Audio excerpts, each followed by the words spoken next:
for 3 days. That's how long 200 German soldiers went without eating in an American POW camp in April 1945.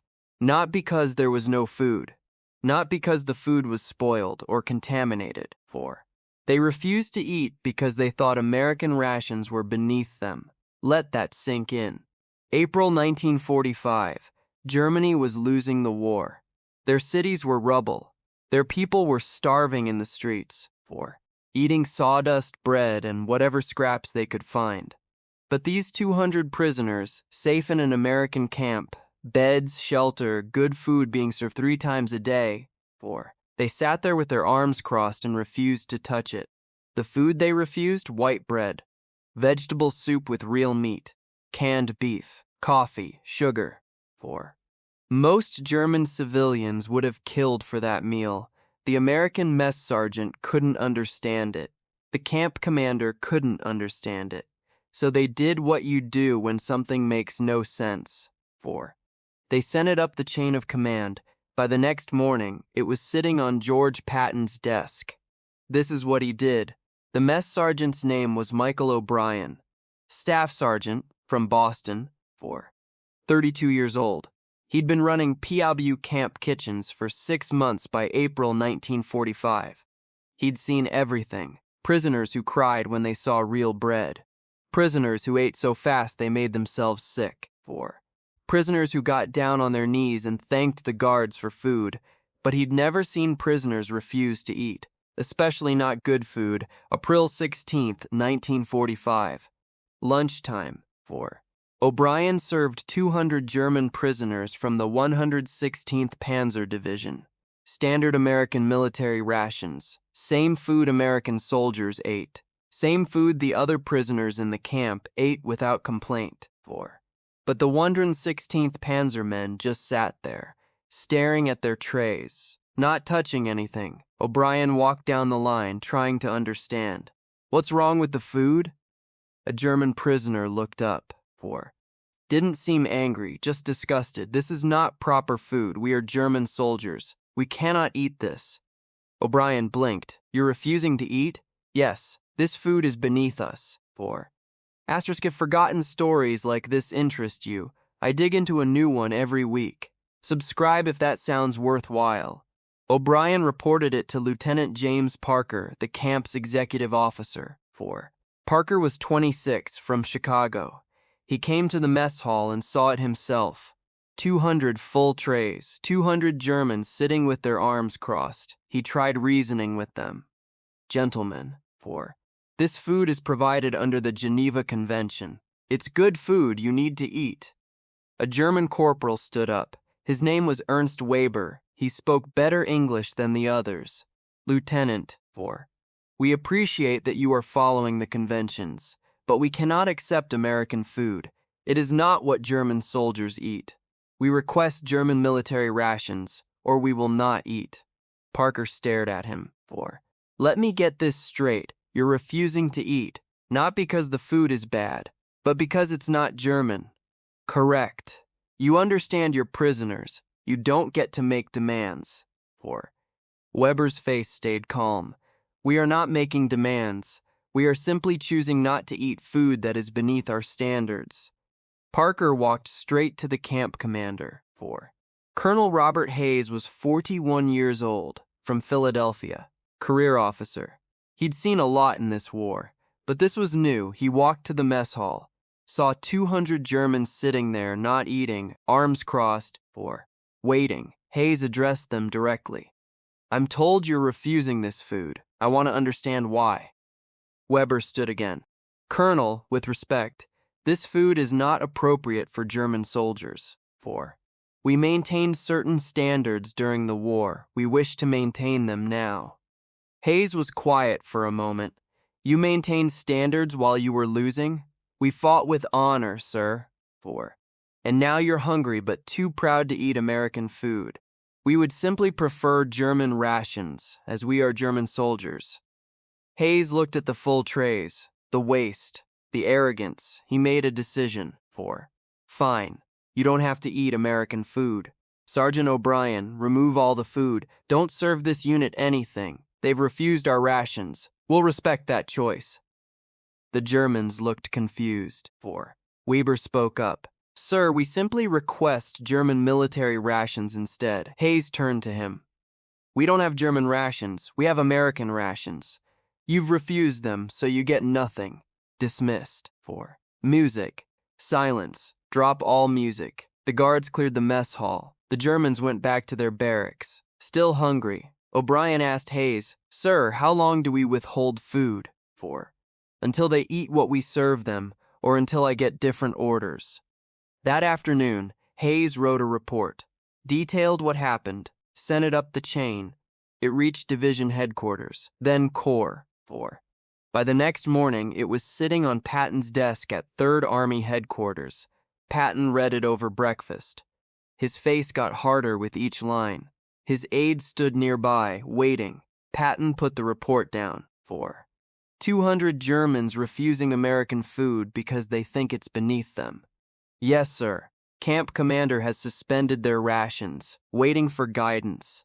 Patton was quiet, thinking, then he picked up a pen. 4. Wrote directly on the report. Maintain current status. No food until they accept what is offered. I will visit the camp personally in 72 hours. If they have not eaten by then, I will address them myself. GSP. 4. He handed it back to his aide. Send that immediately. Sir, 72 hours is 3 days. The Geneva Convention. The Geneva Convention requires we provide food. We're providing it. They're refusing it. 4. That's their choice. Send the order. Day 1. The first day was easy for the Germans. They were used to missing meals. They'd fought on empty stomachs before. A few hours without food was nothing. 4. They sat in their barracks, talking, joking. Some even sang Wehrmacht marching songs. Like they were proving a point, the American guards watched. Said nothing by evening. 4. Some of the younger prisoners were getting hungry. Really hungry, but the older ones kept them in line. Corporal Weber addressed the group. Remember who we are. We are soldiers of the Wehrmacht. 4. We do not beg, we do not break, we maintain our standards even here. The prisoners nodded. Agreed, proud. Day 2. The second day was harder. The mess hall was right next to their barracks. 4. They could smell food being cooked for the other prisoners, for the American guards. Fresh bread, coffee, meat. Some of the younger Germans stood by the windows, watching. Stomachs growling. 4. Weber kept them together. This is a test of will. The Americans think we will break. We will show them German discipline. But by the second night, the joking had stopped. The singing had stopped. 4. The prisoners just sat there, staring. Thinking about food, a young private named Klaus approached Weber. Corporal, some of us are very hungry. Perhaps we could. No. We made our position clear. 4. We stand by it. But Corporal, it's just food. It doesn't mean. It means everything. We are not animals. We are soldiers. Act like it. Klaus went back to his bunk, lay down, tried to sleep. 4. His stomach hurt. Day 3. The prisoners woke up weak, dizzy. Some couldn't stand without help. The smell from the mess hall was torture now. They could hear other prisoners eating, talking, laughing. 4. But the 116th Panzer Unit sat in silence, hungry. Waiting that afternoon, a jeep pulled up to the camp. Patton got out. Colonel Hayes met him at the gate. Sir, the situation is unchanged. 4. They still haven't eaten. 3 days? Yes, sir. 3 full days. How are they? Weak, hungry, but still refusing. Patton nodded. Take me to them. Hayes led him to the barracks. Opened the door. 4. 200 German prisoners, sitting on bunks, standing by windows, all of them thin, weak, hungry. They saw Patton, saw the 4 stars. Slowly they stood to attention. Even weak, they had discipline. 4. Patton walked to the center of the room, looked at them. I'm told you've been refusing food for 3 days because American rations are beneath you. Weber stepped forward. General. 4. We simply maintain our standards as German soldiers. Patton looked at him. Standards. You're starving, but you have standards. Yes, sir. Let me tell you about standards. 4. I've been fighting you people for 3 years. France, North Africa, Sicily, Germany. You know what I learned? Weber said nothing. You're good soldiers, disciplined, tough. I respect that. 4. The Germans looked surprised. But you lost. You know why? Because discipline without sense is just stupidity. And right now, you're being stupid. Weber's face tightened. Sir, 4. You're sitting here starving while food is available. Good food. Because you think it's beneath you. That's not discipline. That's pride. And pride is worthless when you're dead. 4. Patton turned to address all of them. Here's reality. The war is over. You lost. Your country is destroyed. Your army is gone. Most of you probably don't have homes to go back to. But you're alive. 4. And we're feeding you. Better food than most Germans are eating right now. He paused. Let that sink in. I've seen German cities. Berlin, Frankfurt, Munich, rubble. Your people are starving in the streets. 4. Eating whatever they can find. And you're sitting here in a camp with beds, with shelter, with food being offered, and you're refusing it because of pride. Another pause. You can keep your standards. 4. Sit here and starve. Prove whatever point you think you're proving. Or you can eat. Survive. Go home when this is over. Help rebuild your country. Help your families. Your choice. The room was silent. 4. Patton turned to Weber. What's it going to be, Corporal? Weber stood there, every eye on him. The weight of 3 days. The weight of 200 men waiting for his answer. Finally, he spoke. If we eat, 4. Do we have your respect as soldiers? Patton looked at him. You have my respect because you stood by your men for 3 days, even when it was stupid. That takes guts. But respect doesn't fill your stomach. 4. Make the smart choice. Weber was quiet, then nodded slowly. We will eat. Patton turned to Colonel Hayes. Serve them. Same rations as everyone else.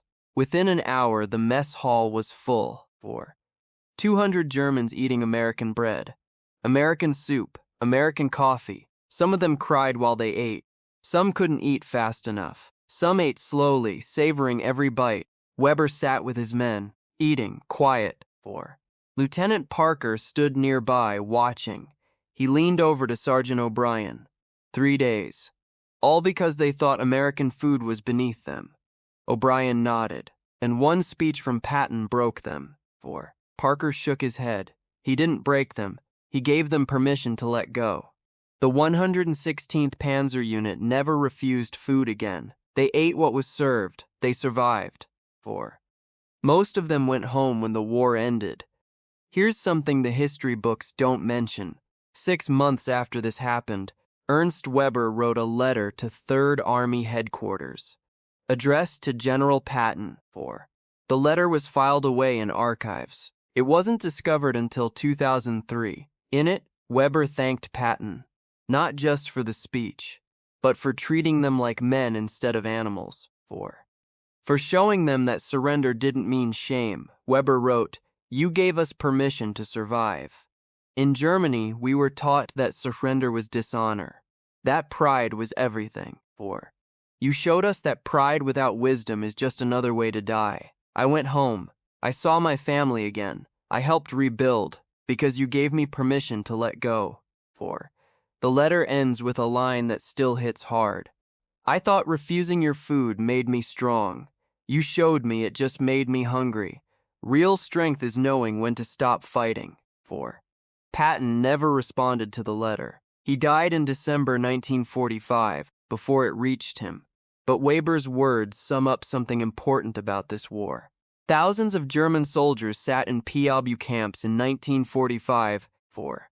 Trying to figure out who they were now that the war was over. Trying to figure out if they could go home without shame. Patton gave 200 of them an answer. Would you have broken after 3 days? 4. Or would you have kept refusing? Let me know in the comments. If stories like this matter to you, I tell a new one every week. This is Obscure WW2 Chronicles. Until next time.